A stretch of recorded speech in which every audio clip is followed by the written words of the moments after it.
Arcadian Vanguard presents The Wrestling News in your daily wrestling newscast for Friday, September 6, 2024. Good morning, I'm Mike Sempervive. We begin today with news on next week's season premiere of Monday Night Raw. Bret Hart will be making a special appearance on the episode, according to an announcement made yesterday on social media by Jackie Redmond and confirmed by Paul Levesque. This Monday's Raw will emanate from the Saddle Dome in Hart's hometown of Calgary, Alberta, Canada. Hart's last appearance at a WWE event was at the first Clash at the Castle 2 years ago. In ratings news, this past Monday night's Raw drew an audience of 1.652 million viewers to USA Network, according to the Pro Wrestling Torch. That's down from last week's audience of 1.796 million.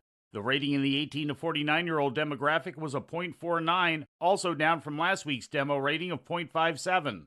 NXT on Tuesday drew an audience of 631,000 to USA Network, according to Programming Insider. That's an increase from last week's audience of 615,000.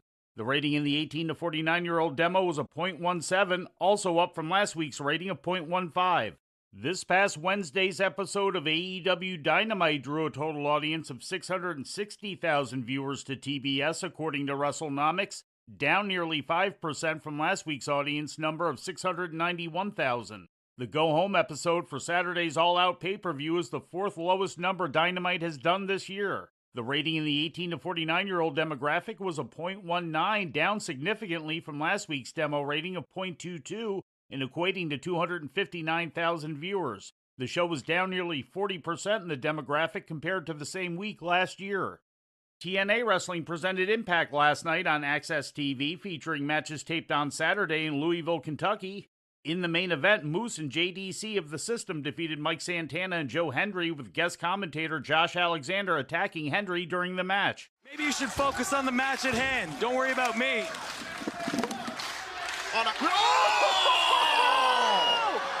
Another low blow and sent Hendry into the post. Oh, and Santana goes after Alexander.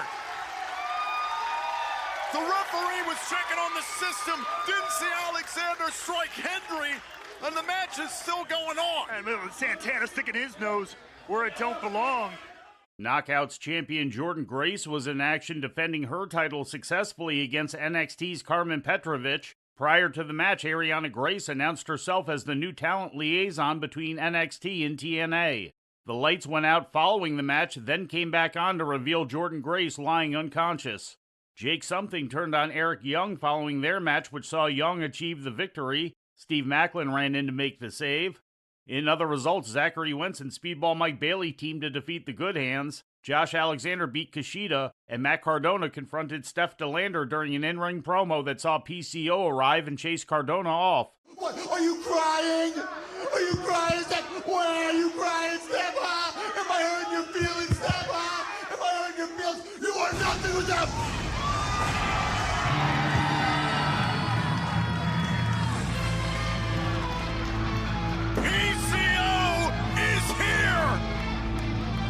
Cardona may have taken one step, maybe 10, over that line. The French-Canadian Frankenstein here to defend his wife. Matt Cardona completely crossed the line on now putting Steph DeLander in between himself and PCO. Coward! Ring of Honor streamed last night on Honor Club, featuring matches taped August 11th and July 28th in Arlington, Texas. In the main event, Mina Shirakawa defeated Taya Valkyrie. In a non-title proving ground match, ROH Women's World TV Champion Red Velvet defeated Lady Frost. In other selected results, Katsuyori Shibata beat Josh Woods. John Silver topped Fuego del Sol.